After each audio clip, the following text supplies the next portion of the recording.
la primera fase de la Cumbre Mundial sobre Sociedad de la Información y del Conocimiento en Ginebra, solo el 11% de la población mundial tenía acceso a Internet. Durante esta sesión, los líderes internacionales reconocieron la necesidad de una mejor comprensión de la gobernanza de Internet.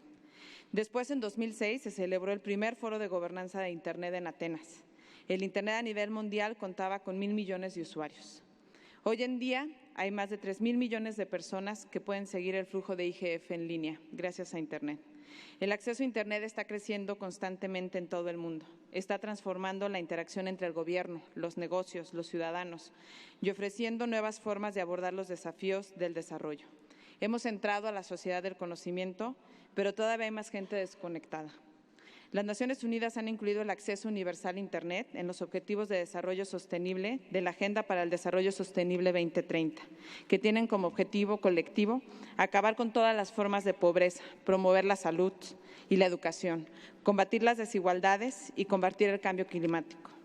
Internet ofrece oportunidades, estimula el desarrollo económico, crea empleos de calidad, mejora la productividad, faculta a las personas para tomar sus propias decisiones y participar en la mejor gobernanza. El Internet se ha convertido en un bien común. Todos los actores involucrados, así como aquellos interesados en el futuro de Internet, deben tener su opinión en cómo se gobierna. Para ello, el IGF se ha convertido a lo largo de los años en una plataforma importante e incluyente para promover el diálogo y desarrollar las respuestas a los desafíos que presenta la gobernanza de Internet. Bienvenidos una vez más a la sesión de definición del futuro de Internet. Les agradezco a todos ustedes que se hayan unido con nosotros esta mañana y en particular agradezco a nuestros distinguidos oradores por estar aquí con nosotros. También esperamos escuchar las opiniones de los participantes remotos. Ahora tengo el placer de presentar a nuestros moderadores, el señor Hartmut Glaser, secretario ejecutivo del Comité Directivo Brasileño de Internet en Brasil, y un gran apoyo en el proceso de transferencia de conocimiento para organizar este IGF. Hartmut, muchas gracias y me gustaría pedirles un aplauso para él.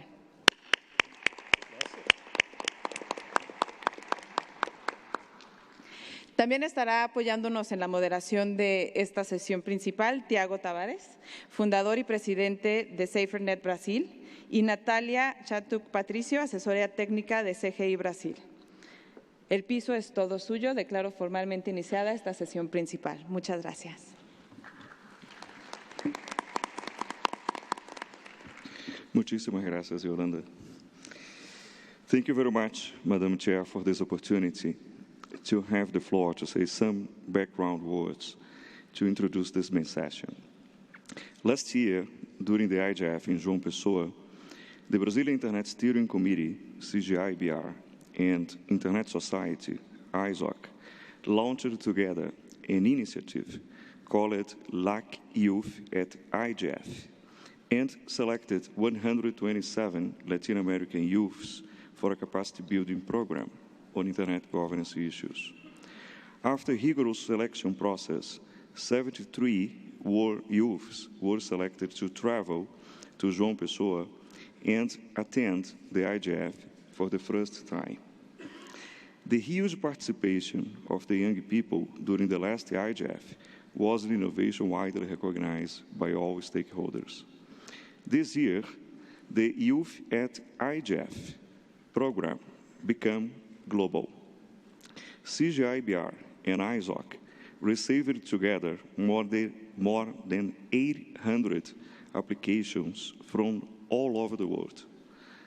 After a very hard selection process, 79 youths from 27 different countries are here at this IGF in this beautiful and historical city of Guadalajara, Mexico, a country where 40% of the population is below 26 years old.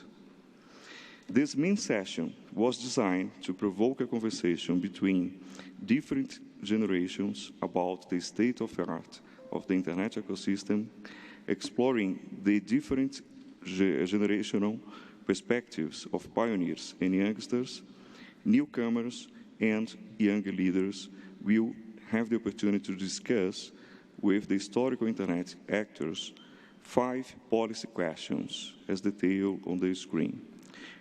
Pioneers represented all continents and stakeholders groups. Young leaders also come from all continents.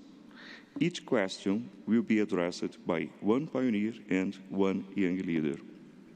The two generations will have the opportunity to debate some of the Internet governance challenges and share ideas on policy issues that affect 25% of the Internet users worldwide that are under 25 years old, especially regarding youth engagement on Internet governance ecosystem and the whole of the future generations. I'm absolutely convinced, Madam Chair, that the energy, the enthusiasm, and the fresh ideas of the young people mixed with the experience, leadership, and deep wisdom of the invited pioneers will make this main session an unforgettable moment for all of us. Thank you very much.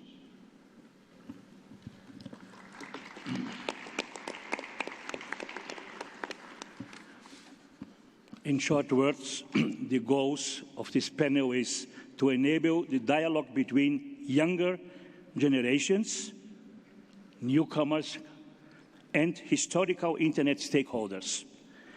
And point 2, foster the conversation between different generations on Internet governance, challenges, and the state of art of the Internet ecosystem, proposing a future agenda for this environment. We will start with 5 couples of a pioneer and a young person.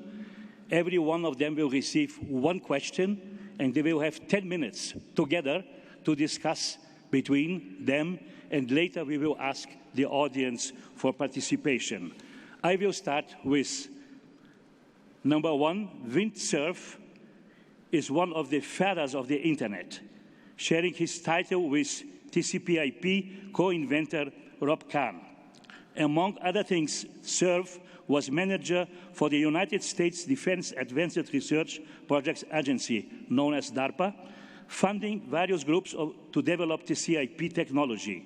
He was instrumental in the funding and formation of ICANN, where he served as chairman of the board of directors. Currently, he works as Google's vice president and chief internet evangelist. And together with him, you will have Grace Abu Hamad. She is from the government. Grace has got started in the field of public policy manager at ICANN, where she staffed the community working groups for the IANA stewardship transition and the enhancing ICANN accountability process. Currently, she works on emerging technologies at the U.S. Department of Commerce, National Telecommunication and Information Administration, NTIA. She is 24 years old. Please, Wind and Grace, you can start as you agreed to do it. Thank you, Hartmut. 10 minutes together. Thank you. So we are going to disrupt the main session structure, and we are not going to do 5 minutes of prepared remarks by speaker. We're going to have a conversation, and we're going to provoke a conversation amongst the youth and the pioneers. So Let me interrupt. The question that you need to discuss is what lessons learned by pioneers and youngsters in their historic involvement with Internet governance and relevant to inform discussions between generations. Thank you, Hartmut. So, Vint, we're disrupting this session now. In your experience in Internet governance, have the young people been troublemakers or have they been helpful? Well, the real answer is that they've been troublemakers, but that's what I thought I was. When I was young once. I know you probably don't believe that, but in fact, the people who made the Internet happen were young people way back then. And the whole idea was to try something new, something different. The thing that I love about young people is they're often too young to know you can't do that. And so they go out and they do it. And that's the value of having young people be part of this environment. That's why it's so valuable to have people like Grace and the rest of you here participating in the IGF.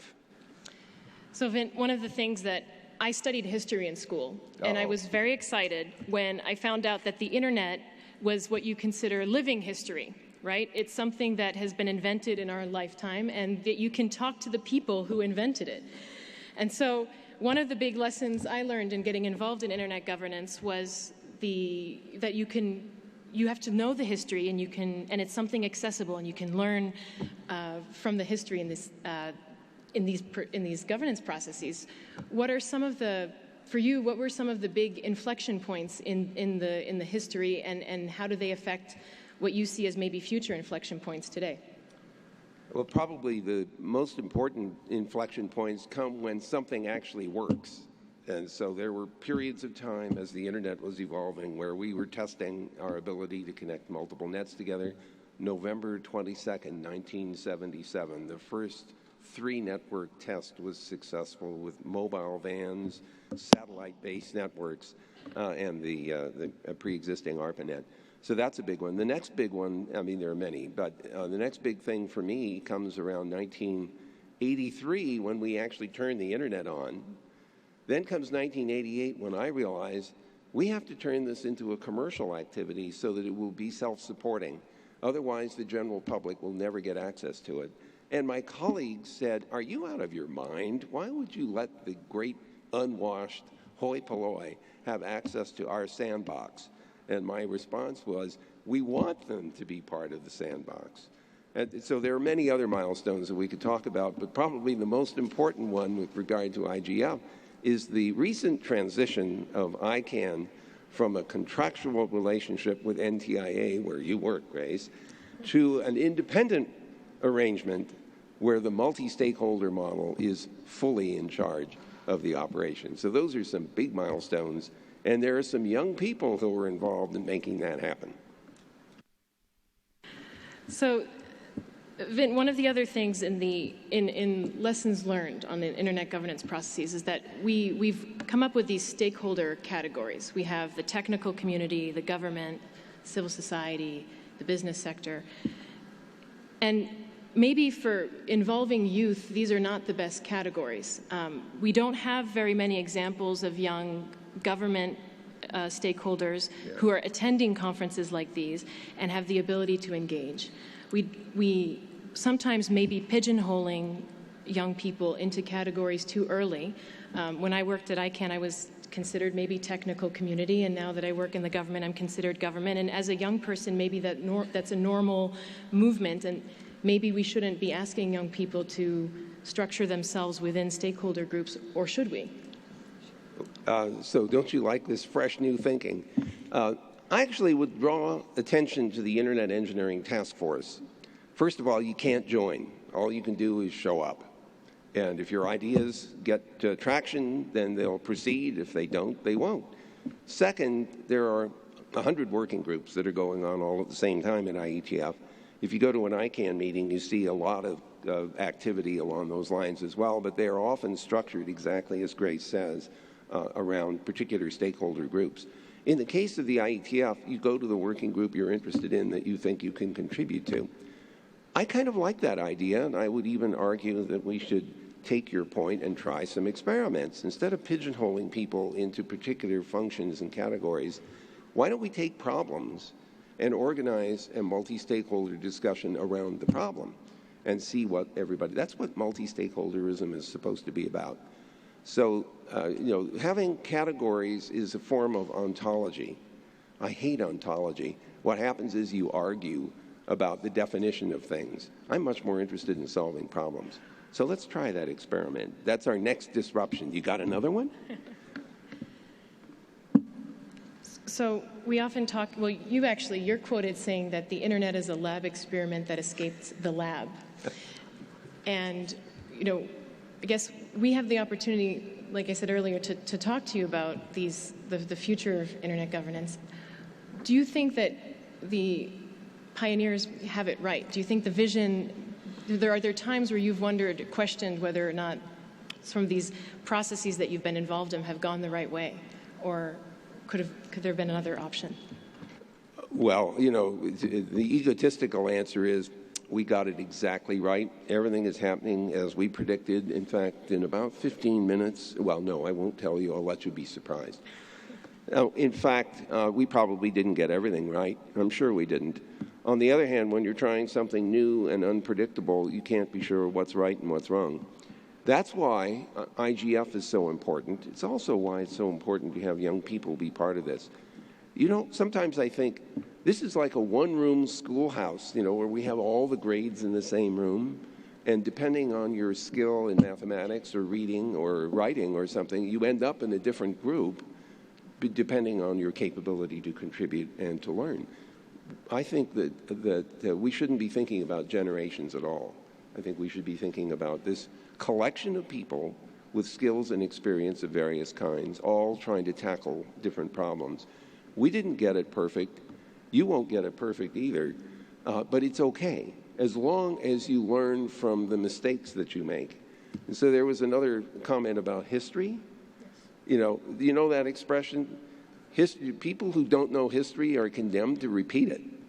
It would be a really good idea if we make sure to document the story of IGF and the story of the Internet to make sure that we don't make the same mistakes that we made before. We'll just make new ones.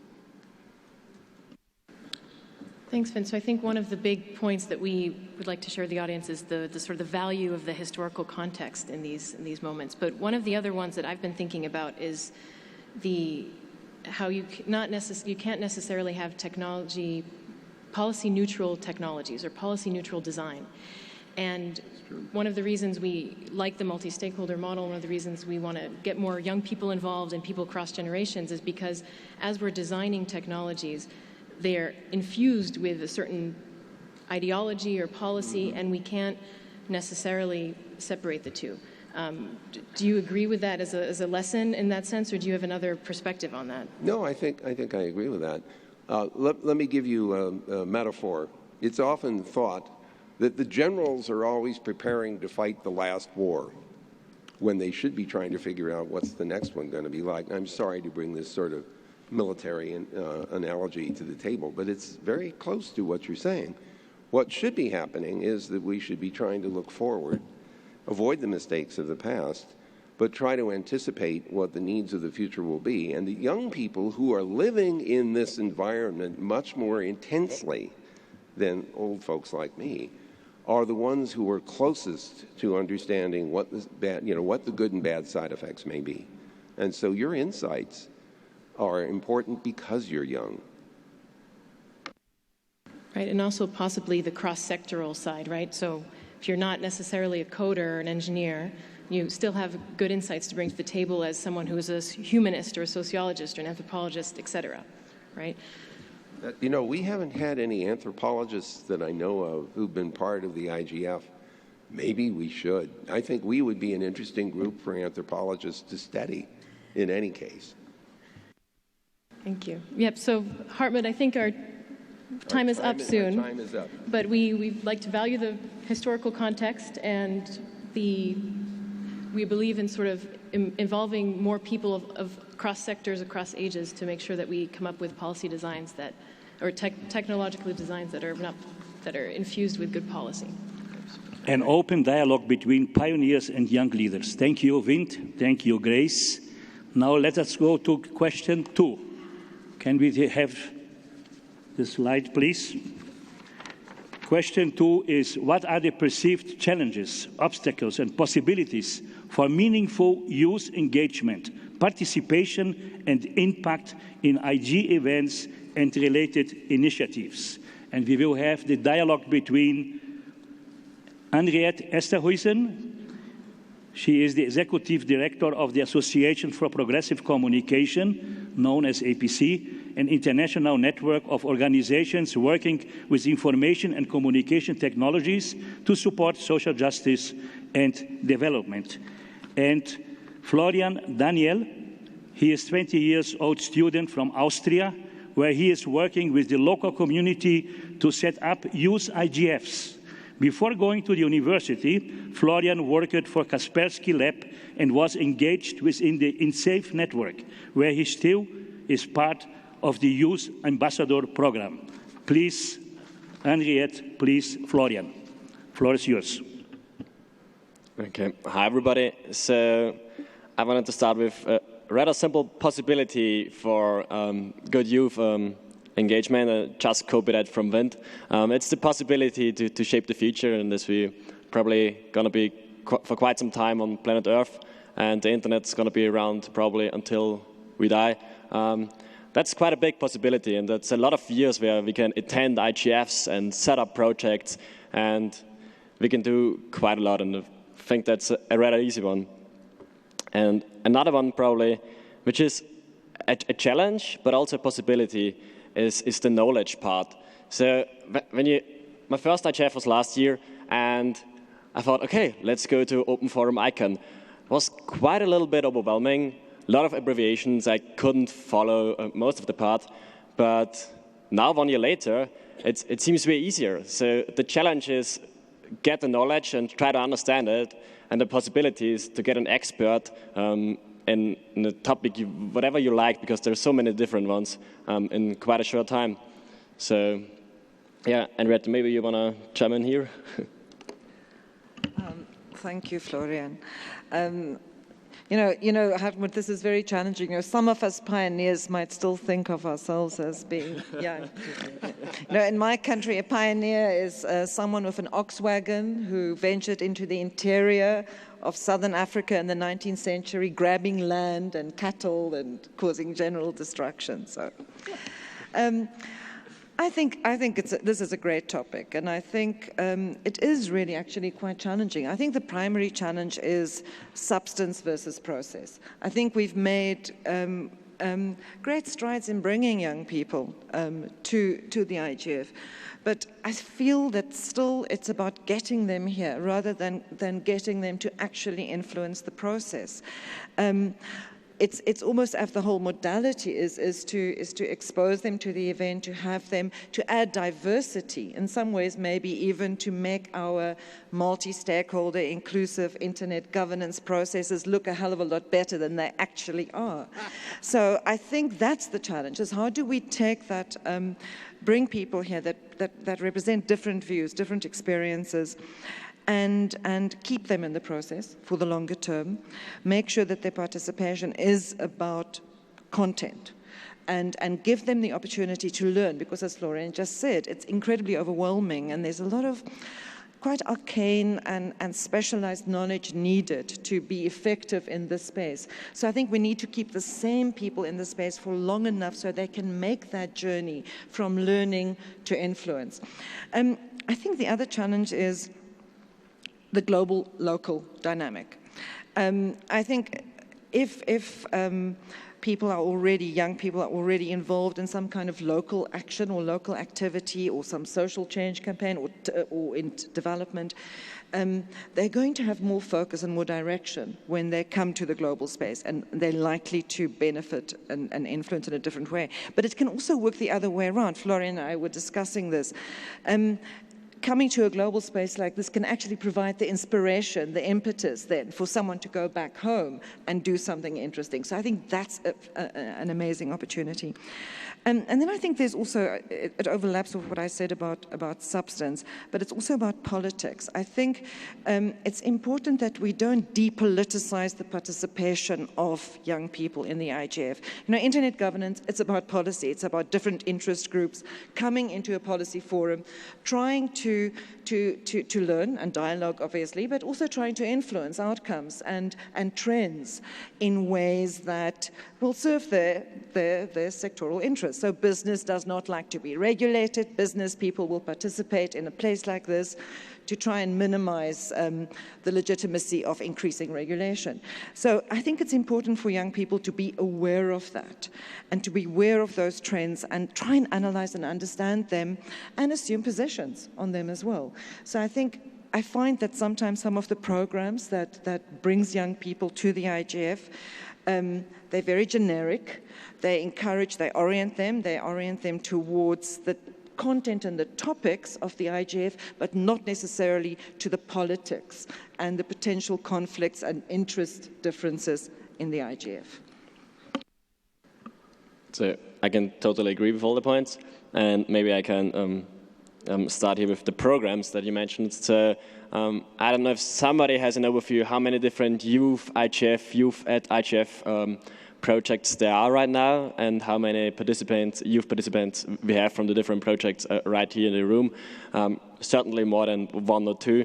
And so for the programs, I think it's really essential to make an impact, because it doesn't make sense to use a lot of resources, money, time, and also the people who need to organize all that stuff and coordinate, and then bring a couple of young people to an IGF, which is a one-time event for 1 year.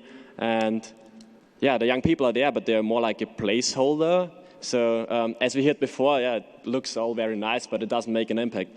So for a project to be really successful, you would have to make the clear goal that the young people get involved into the process, but then switch from the process orientation to the content-based impact. So they really pick a topic where they want to live in, and they slowly get an expert in it. So with the programs also there goes another important part. It's really about creating a better infrastructure, I would call it. So I don't know how many of you know the YCG, Youth Coalition on Internet Governance. It's a mailing list and a rather small group for young people to exchange views and to work together on projects.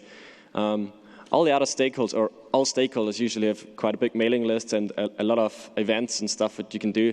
But for young people to get involved there is oftentimes quite complex. So it helps for young people to have a starting point, for example, the YCG, where the content is also orientated to suit people who don't know all the abbreviations. So where there is a document that explains what CCWG and all that stuff means. But that's also something that young people have to do for young people, because I don't think it's the job of the other stakeholders to create that. I think it should be young people who already know the stuff created for other young people who don't know the stuff yet. Thanks, Florian. So maybe we need to also wind down. I think that the challenge of dealing with acronyms is an intergenerational, intersectoral challenge. I mean, Vint and Grace ended up their input on talking about intergenerational relationships, and I agree completely. I think that's the real power of bringing younger people to the IGF.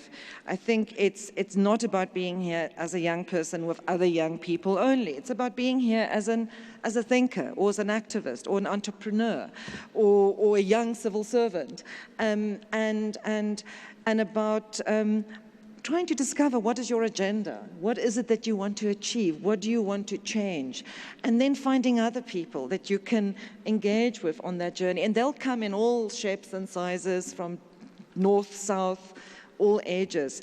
And I think we mustn't take away that unintended consequences, you know, the dangerous, the risky, the unpredictable journey from young people in how we facilitate their participation in our spaces. Okay, I have some points here written. I did some preparations, at least a little bit, and I have another point there which I actually want to mention, and it's co-management. As I know, Ephraim is the youngest member at the MAG right now in history. I'm sitting somewhere over there, I think. Yeah, over there.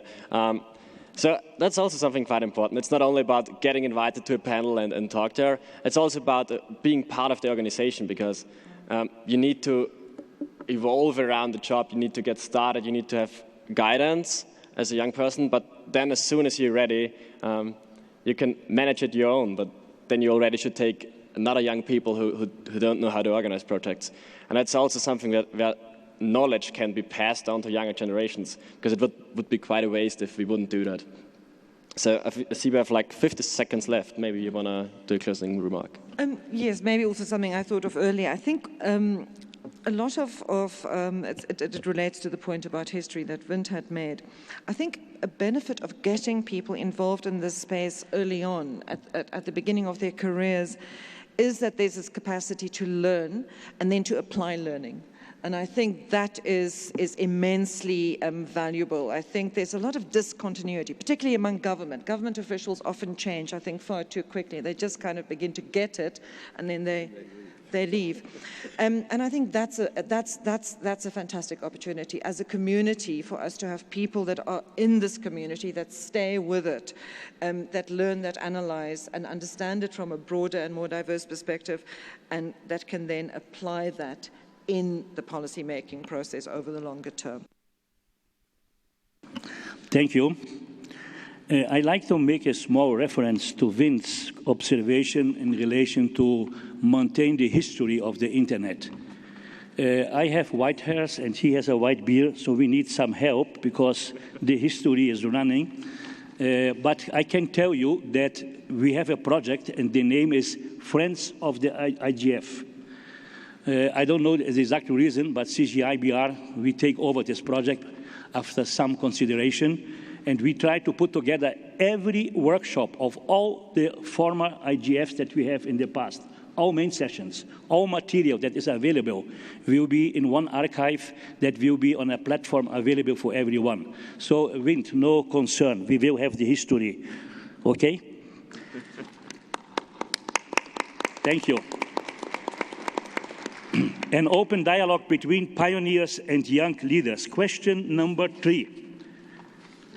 What are the desired and needed modes of documenting the historic record to better inform technical and policy decisions in the future?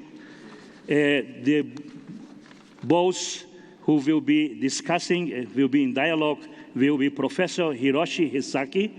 He is professor in the Graduate School of Information Science and Technology at the University of Tokyo, and an executive director of IPv6 Promotion Council, vice chair of the JPNIC, that is the Japan Network Information Center, and chair of IPv6 Ready Logo program, run by the IPv6 Forum. In 1987, he joined the Research and Development Center, Toshiba Corporation, where he engaged in the research of ATM systems. He has proposed the CSR architecture, which is one of the origin of the multi-protocol label switching to the ITF and to the ATM forum. And with him, we will have Ephraim Kenyanito, is a legal researcher, policy analyst working on the connection between African ICT and media law, human rights and intellectual property rights, and international development. Based in Nairobi, Kenya, he has been working on the Sub-Saharan Africa policy as a Sub-Saharan Africa policy analyst on accessnow.org. And he's also an affiliate of the Internet Policy Observatory, IPO, at the Annenberg School of Communication from the University of Pennsylvania. He's a member of the UN Secretary General's Multi-Stakeholder Advisory Group on Internet Governance, among other roles. Please, Professor Hiroshi, please, Ephraim, start your dialogue. Thank you for this. It's an honor to be in this panel with really great people that I look up to. Building onto the point that Vinstaff had mentioned about documenting the history. This is something we want to address with Professor here. And Hartmut has mentioned about the Friends of IGF. That's a good project that we need to continue supporting. And that's my icebreaker. I will allow Professor Hiroshi to speak. Yeah, okay. Thanks for the invitation. I'm a professor of the university. So I have a privilege to talk with the younger people as a daily work. That's a really privilege indeed. They gave me a very native or strange, sometimes odd question or sexy question. That's always my source of the new idea or new challenges. So I really want to work with the student or younger generations. They provide me very strange or sometimes naive question that's always hard to give answer. Mm-hmm.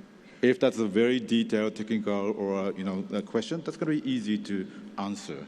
Though when that's a naive question, that's always very tough. And also, in order to work with them, the first step is capability building of them. Say about 6 months or so after the graduation. Then they are not a student anymore. They are our colleagues, our collaborators. So then the very interesting, very sexy output we can make.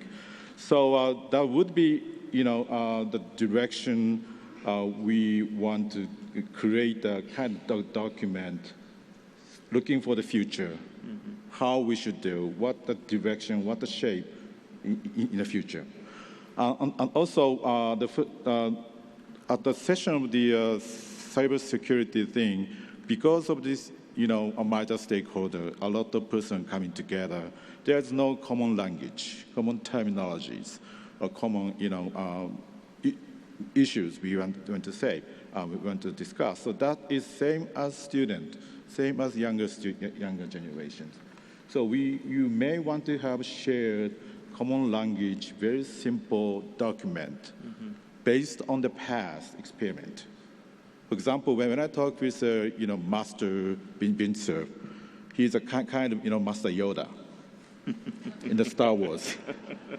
So any question he gave us, the very, quick, very good question and answer. So that process would be very interesting to making the documentation, not only about the history of the document, but also that including essence of the, the past or history, that based on that, then the student or younger generation could realize the meaning of that.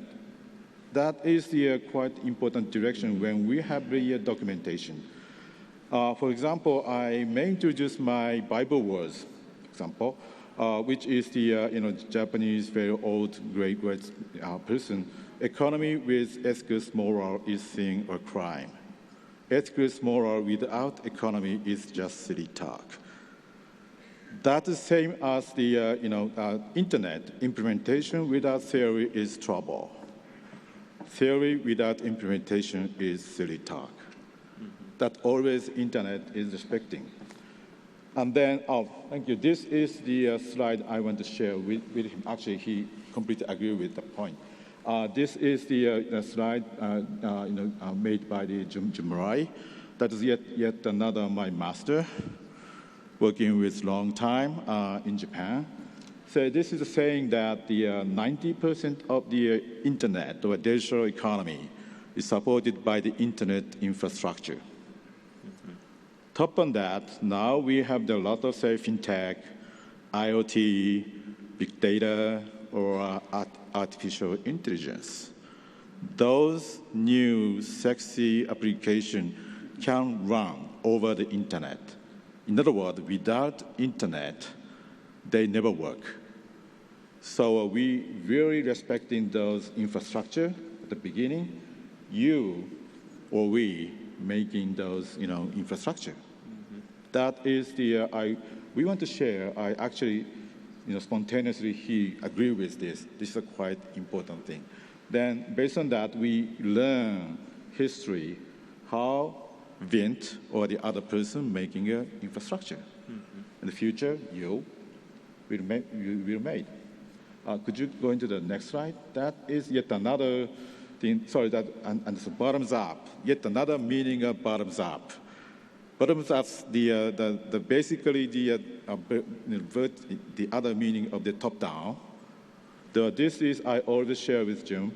Bottoms up meaning important thing is end users or societies or engineers or the operators of these service providers. The leaders is supporting them. So that is yet another thing, why the IETF or internet is respecting engineers. As Vince said, he didn't say anything now at the IETF. He is supporting them. So that is the long history of the internet. Probably that would be a very core part of the internet. Just building onto that about the bottoms-up approach, this is now where we as young people request and appreciate the support from the older generation with their support, for example, building on movements such as Andre had mentioned about mentorship, not just being there, and this documentation of the historic record shouldn't just be, it should involve these young people who are being mentored. For example, I'd like to give a shout out, for example, to a mentorship program under the ICANN mentorship program. They have this, you're paired with a pioneer in the ICANN community and you follow them around for that 1 week and you learn a lot. That's how the kind of building historic record, and after that you write reports, and these reports are curated and they serve as a future for reference for people to learn in the future from our successes and our failures and our experiences from this. To summarize my points in this question, what are the desired and needed modes of documenting the historic record to better inform technical and policy discussions in the future? One key thing, building the capacity of these young people so that they are involved in documenting this history. This can, for example, work with processes such as the ICANN Wiki, those kind of collaborative, such that people feel involved documenting their own history. That's why we have Wikipedia, we have people curating content and for future records. And building onto the work of the Friends of IGF, this kind of initiatives, they are greatly encouraged and need to be supported so that young people getting into this space who are new can learn and see what has happened, what have been the politics, and how to be involved.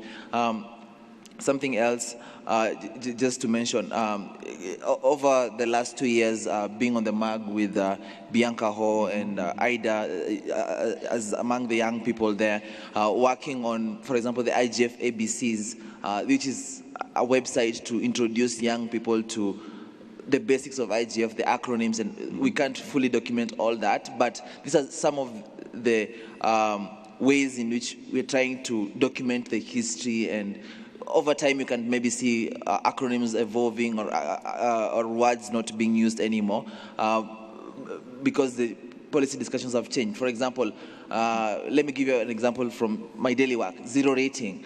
5 years ago, that term wasn't in any IGF transcripts going through the records. But over the last 2 years, that has been there. So documenting these kind of processes so that people can know this is what happened, this is how to be involved is important and is highly encouraged. And we would encourage sustained effort to build capacity of young people for them to be involved in the process of making and documenting their own history in this process.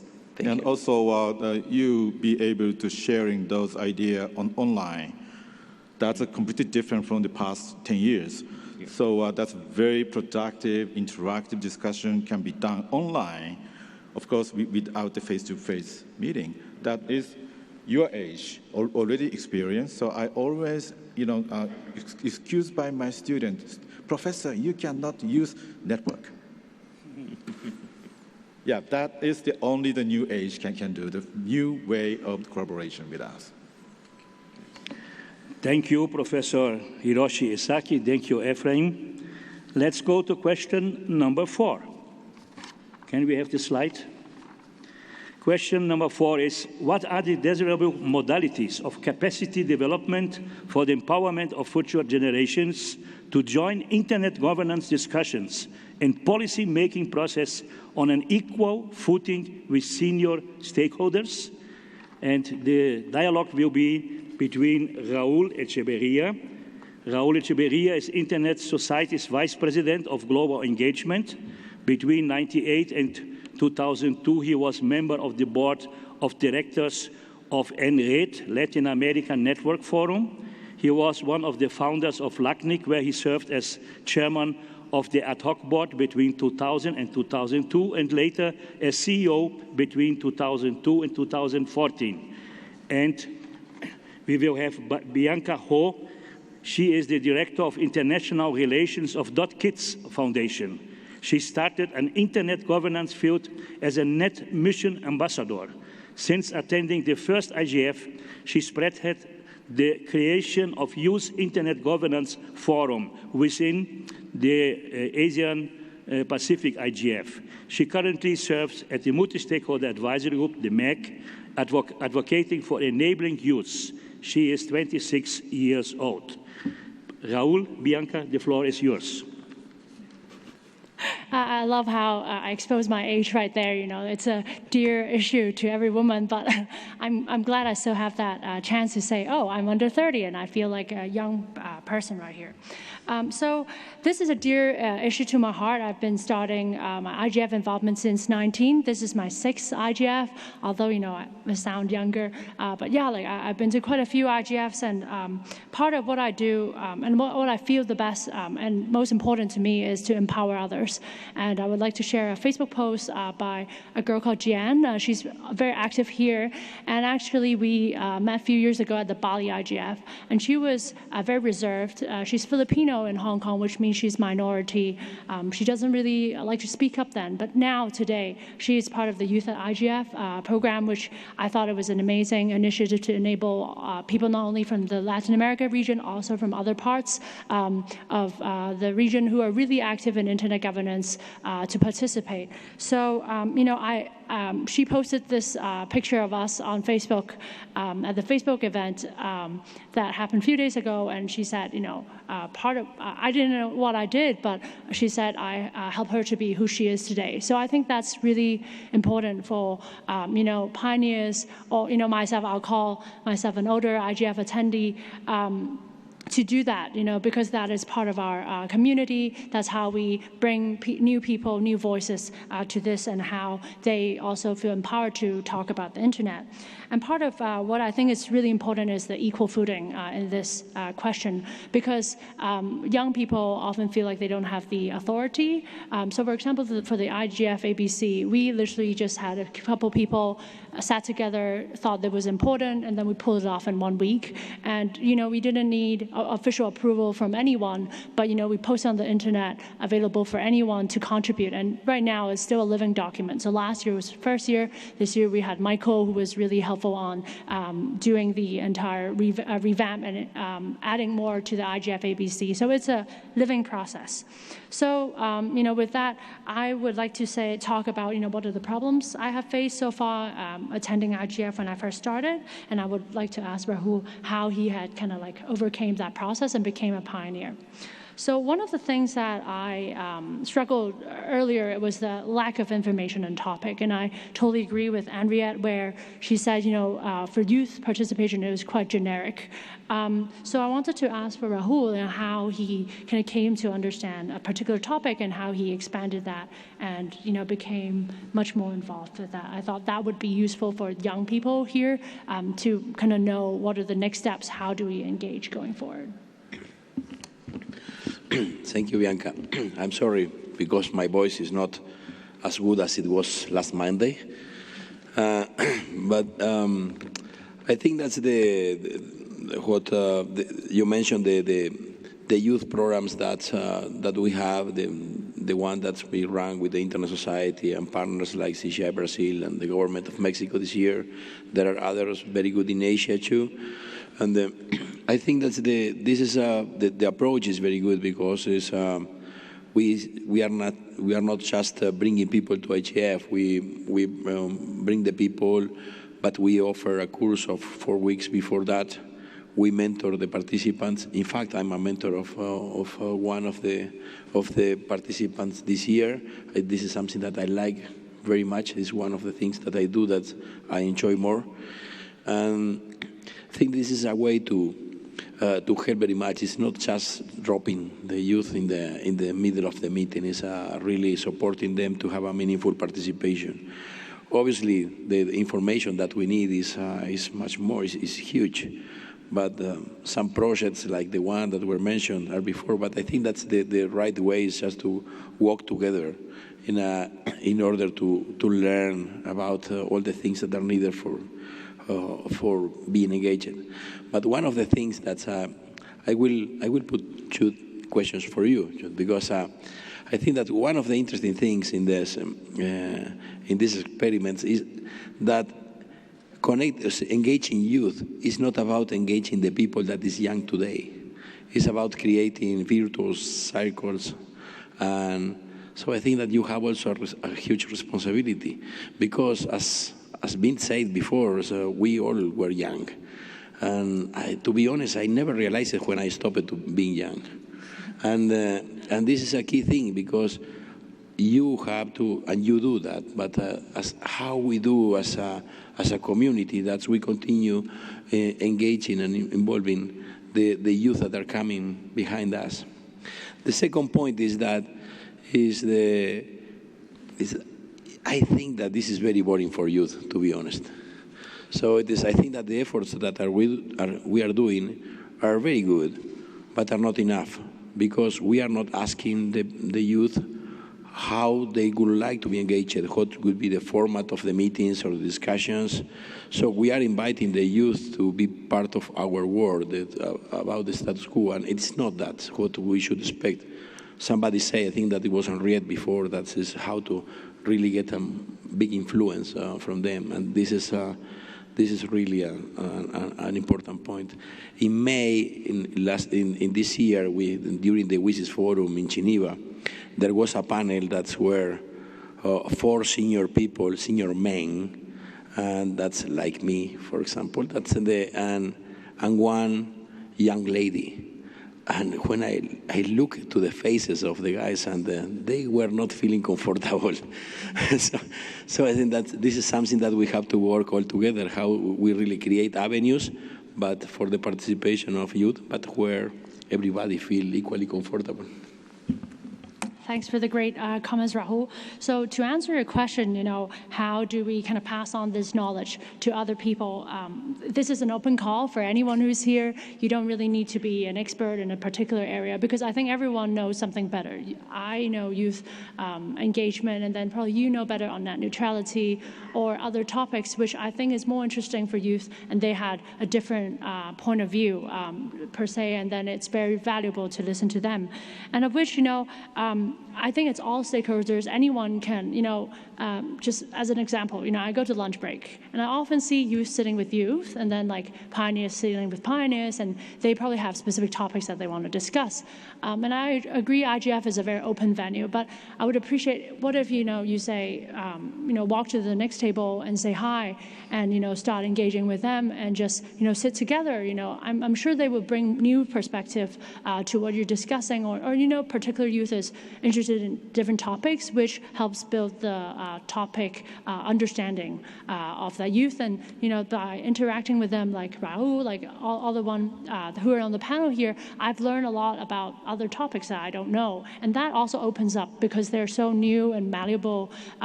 As Grace has mentioned, they might be working in your field in the future, and that's quite important. So the other thing that I thought was important is to make them feel that their voice is valued. So, for the workshop proposers or moderators, I've heard that there are particular workshops who didn't allow youth to speak up. And, I would very much, this is a very saddening thing, but I would very much hope that anyone who's at the workshop would say, oh, I saw youth is putting up their hands, let them speak. And I think that is important, because the fact that they can speak and they know, and having open questions and guiding them towards what they need, because oftentimes they don't have a very good idea on what they should expect or how they should participate, but they have a lot of great ideas in their minds. They're very innovative. They can get their hands dirty and get it going. So final point is on the online participation that I think is important, because not every youth have the opportunity to come. And I think by respecting the remote participants, and sometimes there's an awkward silence in the room when we're waiting for them to speak, but that's fine. I think that's also part of them learning how to speak, and they're probably more comfortable chatting and respecting chat logs, which are in the WebEx room, and I think that is also very important. So with time running out, Raul, I'll ask you to make a final point on this.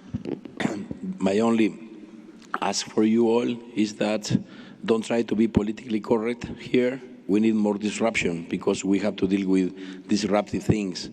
So come, I'm very glad to see that all of you are members of the MAG. We need that energy in the MAG to be ensuring that we receive those energies. But don't try to behave like the rest of us. Try to bring your expertise, your young perspective, and don't forget the other people, the other youth that is not there. This is what's really important. You have 10 seconds. Again, I want to thank you all for coming to this main session. I think it's a significant improvement from first year I'm in MAG, and second year I already see a MAG panel on youth, which is significant improvement. So I would like to congratulate all the workshop organizers. Thank you. Thank you, Raul. Thank you, Bianca. Only to remember, open dialogue between pioneers and young leaders. And we don't finish the discussion here. It's only the beginning of a discussion, and we are very happy to see that the dialogue is going on. Question number 5, please, on the screen. What sorts of synergies between different generations are necessary to enable an inclusive internet as a means for sustainable growth and development around the world? And the dialogue will be between Stefano Trampi. He was the administrator of the Italy CCTLD since its inception in 1987 until 1999. Then he was the delegate for Italy in the GEC. GEC is the advisory committee, the governmental advisory committee of ICANN from 1999 to 2014. He brought the CNUCE Institute among the founders of the Internet Society, ISOC, 92 in Italy, and is the chairman of the Italian chapter of the Internet Society. Currently, he is a member of the promoting committee of IGF in Italy. And he will have a dialogue with Kimberly Anastasio, is a master student in political science at the University of Brasilia in Brazil. She was part of the second class of the TGI, the Brazilian Internet Steering Committee Internet Governance School that we organize every year. She is a member of the Youth Observatory and is affiliated to the Beta Institute of Internet and Democracy. She also is very young, only 21 years. The floor is yours. Stefano and Kimberly, please. Okay, thanks. I'm so excited to start this conversation with Kimberly that in Italy we consider these people digital natives. And so people that when started to enter into the world, internet was already something very relevant, while for us, for the pioneers, we had to invent everything, and then it is very important to exchange views with the young generations in order to let them to understand how we arrived at this point now. And on the 30th April of this year, we had an important anniversary in Italy. That was the 30th anniversary of the first connection via satellite with the internet. And the journalist asked me, you have been a pioneer. You understood at the time what was happening and what were the perspectives. I said no, because at the time was simply an effort to provide the instrument to the researchers and to the people of academia to collaborate better in their work and to help the collaboration, international collaborations. And I realized that I have been a pioneer of some weight when in 95 I followed a project of the G7 and it was a pilot project for information society. And this was the change, the really important change, because from this point on, internet as a network was quite less important than the information, than all that was connected to the information. So now I want to ask Kimberly something about how he sees and how much the evolution of the internet in all the sector of the community and also the multidisciplinary sector that is so important, including collaboration with industry, collaboration with lawyers, collaboration with sociologists, and so on. So hey all, hey Stefano, I'm glad to be here. And I guess that overall during this panel we've been seeing that there are many synergies between generations. And as you said, you didn't know exactly what you were doing back when you were young. And I guess many of us here from the youth, we don't know either. But still we are here. And I guess that's happened.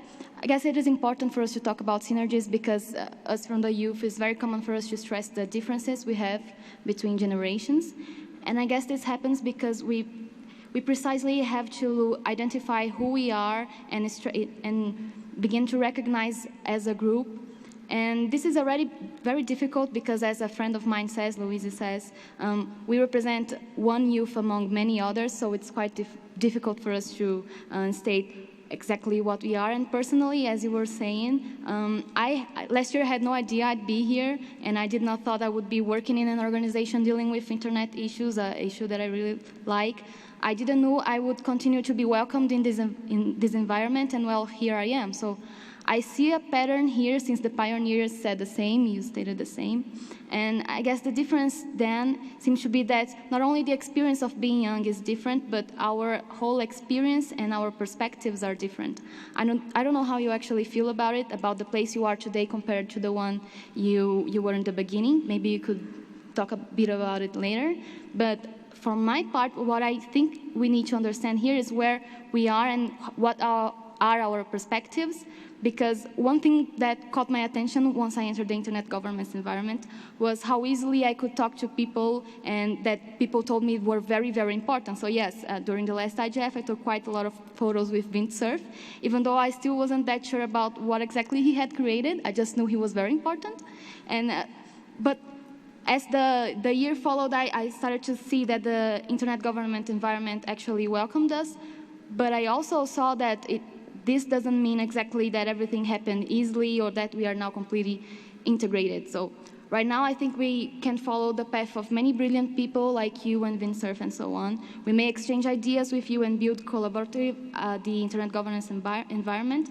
But there is one thing I think we got as youth have in mind, that is we as youth have identified what is wrong in many internet governance spheres. We talk about it, and I guess the challenge for us right now is not to conform to that. If we see something we disagree regarding the way the things work here, our objective has to be to change it, not reproducing hierarchical discourses, power relations, and so on, things we discuss a lot among youth. So we are receiving many opportunities to actively engage in internet government projects. Now the thing is, once we are here, we have to keep in mind the ideas we nurture when we were still outsiders, and we have to change it from the inside and re-signify spaces. So I'd like to know from you, how do you see who you were back then and how you feel right now? Okay, two considerations. One is that the opportunities that the young people have right now has been growing continuously, and there is a proliferation of new definition of jobs, and so this is very, very important. And you have the chance, and I would say, be inventive as much as possible. And then, but I would like to give an advice in the final consideration. It is good to be specialized. We have a lot of offers, but you should also try to consider the importance of understanding the complexity of the system. And then, to create this multicultural, multidisciplinary culture about the internet, so you could be able even to invent solutions for the problems that there are in the realm for the new generations. Yeah, I agree, and I actually think this is already happening, specifically in the Brazilian youth group and the youth observatory. We are already receiving 5 spaces and generating and offering the internet governance space other possibilities. For example, in the main session of yesterday, one member of the Youth Observatory talked about the Youth Like IGF. That was an initiative that I'm very much proud of.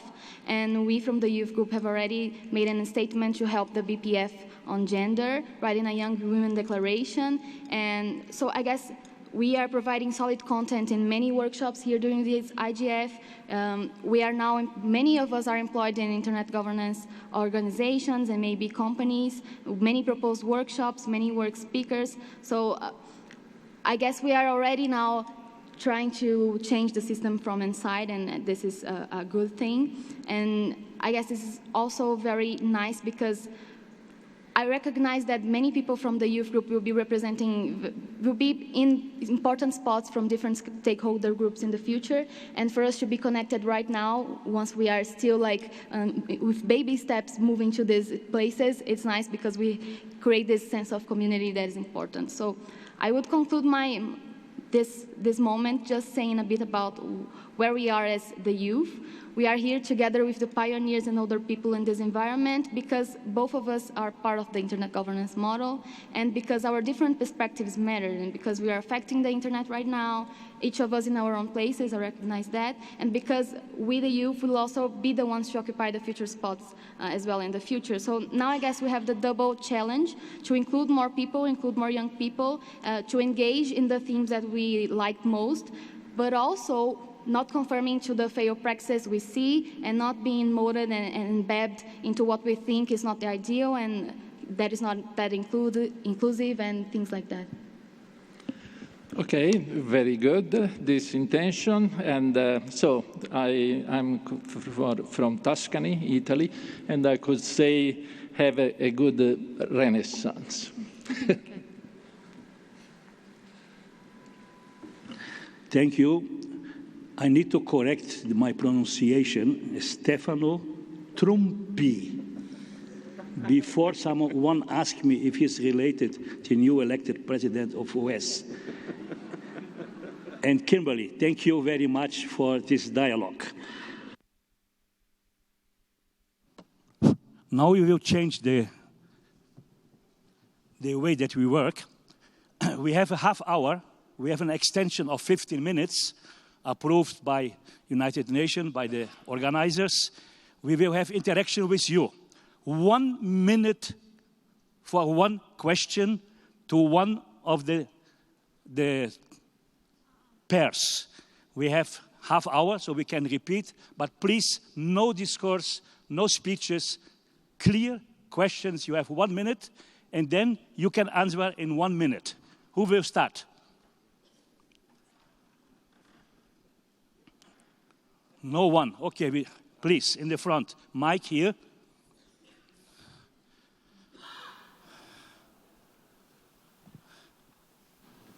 Say to whom you like to have the question. To the whole forum. Okay. Okay. My question is regarding coming from the civil society, and this was addressed yesterday in some workshop regarding lies in the internet. There's a big demand of definitions regarding that this year has been influenced by lies in the net. So I think the next generations need to understand how can they limit or segment the lies in the internet. That's That's my open question. Thank you. Who will answer? Vint? I would like to point out that there are also lies found in newspapers, magazines, movies, television shows, radio, and from your friends. So let's be very careful about treating the internet, especially with regard to this problem. I'm not trying to minimize anything, but let's not go overboard. There is a problem. The internet creates a kind of positive feedback loop, and it can make a lie look a lot more real just because too many people seem to be supporting it. But please be careful not to go overboard. Thank you. Stefano, you would like to comment? Very briefly.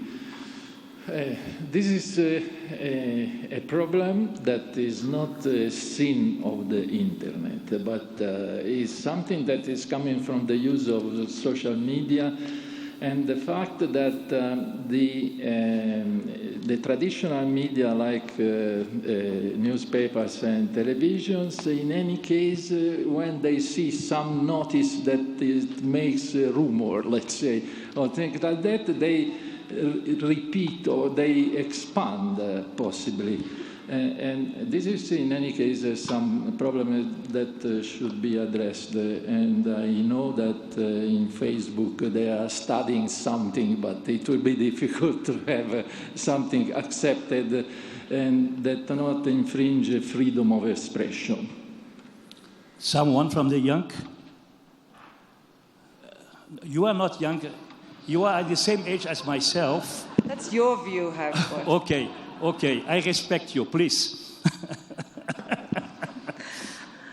I think people lie, and governments lie, institutions lie, companies lie. And I think the amazing thing about the internet is that we can use it to help understand those lies and why those lies are being told. And we can do that as a community. There's counter-speech, there's networking. So, in fact, I think rather than try to stop lying on the internet, let's use it to contextualize it, understand it, analyze it, and respond to it appropriately. Thank you. Next question, please. Hello, my name is Yeso Kim, and I'm from South Korea. And I'm with KISA, but I'm speaking on behalf of my own. So my question goes to all of you, both the fathers and mothers of the internet, and also to the youth IGF. So my question is, because now, as I have participated all these sessions, especially focusing on cybersecurity and all some kind of new regulations and new legal systems coming from this.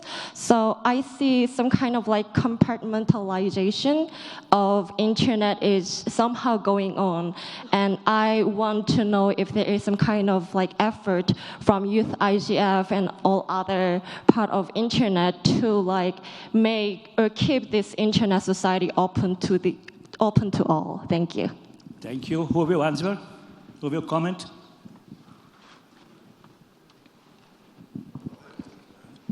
Professor Hiroshi and then Vint. Yeah, as I mentioned, older people don't know the internet well. I mean, current internet well.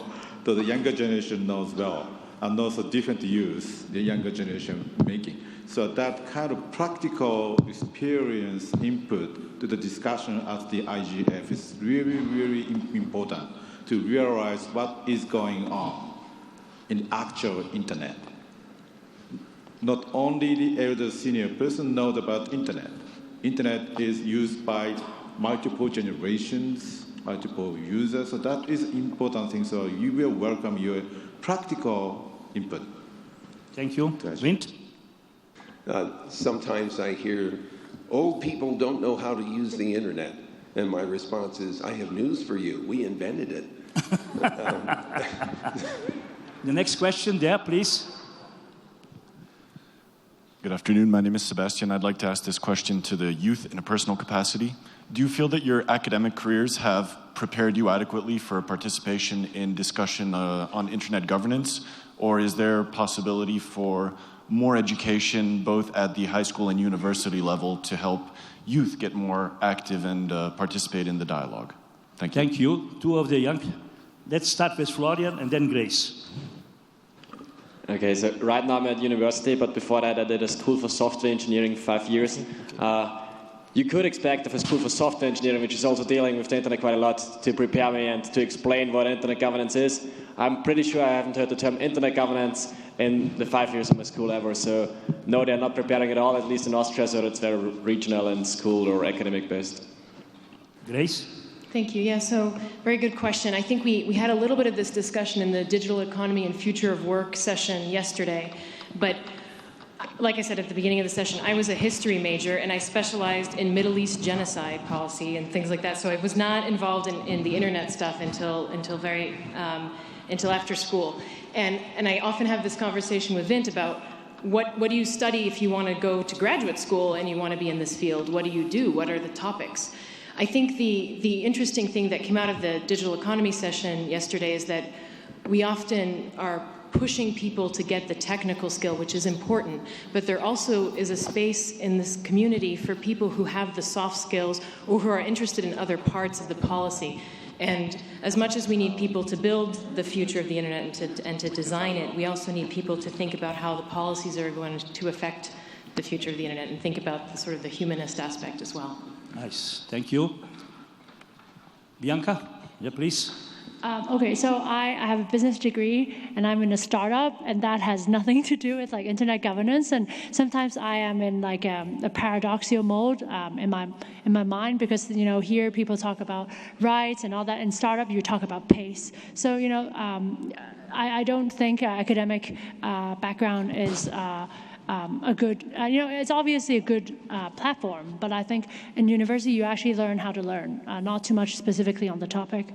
And on university, on high school, I definitely think so. I feel like internet is affecting more parts, and also a much younger generation now, where I think, myself as youth is not really qualified as youth. We had a session today with 12-year-olds, 13 years old, which I thought, their thoughts were much more interesting than mine, and I'm already kind of considered old. So I totally agree that there's outreach in the university or high school that should be done, and actually part of my recommendation was to include that in the curriculum.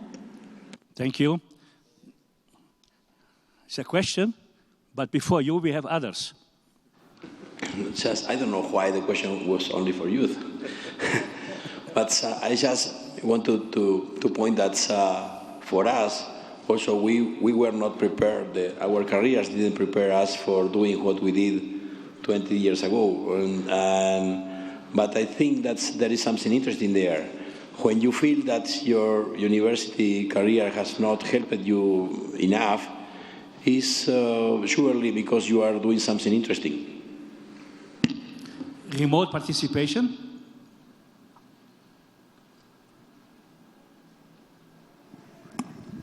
Sure. Bruna Santos from Brazil sent us here a question for Windsurf. Whenever there's a youth in any of the discussions regarding internet governance, she is often seen a newcomer and lacking specialization from the older specialists. Therefore, I would like to know if you acknowledge this situation, and if yes, what will be the solution for bridging this gap between generations? And also, if there should be anything such as an exclusive stakeholder for the youth. Windsurf asked for excuse. He has another appointment. So who likes to step in Wind's shoes? Let's start with Henriette, and then if Bianca likes to have a comment, please. Henriette, please. I think it's really challenging. Madame Surf. Just don't call me the mother of the internet. I think it's very challenging because knowledge, terminology, experience, it really does matter. I think, what I did when I was young was to take risks, and including the risk of looking stupid, and I think that's important. And I think it's also important for those that have the knowledge to be open-minded. I think this whole notion of who's an expert and who's not an expert is very flawed and very unhelpful. And in fact, when I was just saying to Grace, I've met Grace in other IG spaces, I never think of her as a young person. To me, she is somebody that's in the space, that has knowledge, that has interest, otherwise she wouldn't be here. So I think and that's important for me. I think, and that's, I suppose, why I have some discomfort with this notion of youth participation. For me, it's about participation. But I do think for those of us that are learning, and when you come into a space, however old you are, ask questions. Don't be afraid to show that you don't know. Bianca? So I just wanted to comment quickly. I think their youth holds a lot of hats and shouldn't be seen as an exclusive stakeholder, so they should be seen as a whole. So just that quick intervention. Anastasia? Yeah. Excuse me, Kimberly, it's easier for me. That's fine. I'd just like to quickly say that I agree very much with what Bruno said, but I also like to say that it is also true that these other specialists, experts, tend always to say the same things and defend the same arguments over and over throughout the IGFs. So maybe a way for us to break the separation is for youth to, using Raul's word, to disrupt and maybe propose new stuff during the discussions. Raul? Okay, Kimberly say that. This is exactly what I said before. It is true. I saw that last year in João Pessoa because it was a new experience. So there were a lot of youth going to the mic. The first two are very welcome. So, but when it's the third, the fourth that are coming to speak, I think that the temperature in the room is not exactly the same. It's, oh, who are those guys that come to tell us what we have to do? Mm-hmm. And I think that, yes, this is the answer, is don't be afraid of that. It's our work to support them, to come and say what they want to say and give the right environment, the appropriate environment for that, and be disruptive, please. With regard to the other part of the question about the creation of a new stakeholder group, I have no idea. And this is exactly the question that we have to ask to them. And Grace already said something at the beginning on that regard. Thank you. And Grace, please again. Thank you. I think I like the question that the remote participant asked, because I think there is a little bit of a legitimacy issue with young people participating. I think when I started, I was lucky to have the sort of the backing of an organization. I worked for ICANN. I was there as an ICANN staff, and I think that helped me as a young person have legitimacy in the space. And I was also mentored by a lot of people in this audience, and I guess the question or the request to people in the audience is, if you do see a young person and you're questioning maybe their legitimacy in the space, especially if they're still in school or they're coming as volunteers, they're not necessarily coming always with a sort of an organization supporting them. I think it's on the older people in the community to help give them legitimacy by talking to them and engaging them in the conversation. Yolanda. Thank you. I think diversity adds a lot of value to that community, and that's regarding to the questions about different mayors. And I also think that this is a community, and the more youth people that we engage, the better. Some new things that everyone has been telling me is that you really like the volunteers. Well, the volunteers are for many different majors, many different universities, and part of the objective of the volunteer program is not to be just welcoming you, but also to learn. So we have a lot of volunteers helping you to get to the workshops that know the program very well, that had to take a course on internet governance because their job here is also to learn and to participate and to be aware and maybe to, apply for a youth scholarship on the next IGF. Thank you. The next question, please. Good morning, good afternoon, maybe already. Claudio Lucena, Paraíba State University in Brazil. We currently see and experience that many decision-making processes are of huge semantic content and hard implications for economy, politics, and democracy are being automated fully or at least partially or mostly automated. The question for the youths is, are you comfortable with that degree of automation in the decision-making processes projected to your future? And for the pioneers, would you have been comfortable if that degree of automation were projected to your future when you were pioneers? Who starts? pioneers, young. Stefano, you are the oldest, please. If we are comfortable about this automation and procedure to keep decisions, no, but I don't think that this is a problem of the internet. The problem, but there are many aspects that are more in the sociological criteria and evaluation that we should do.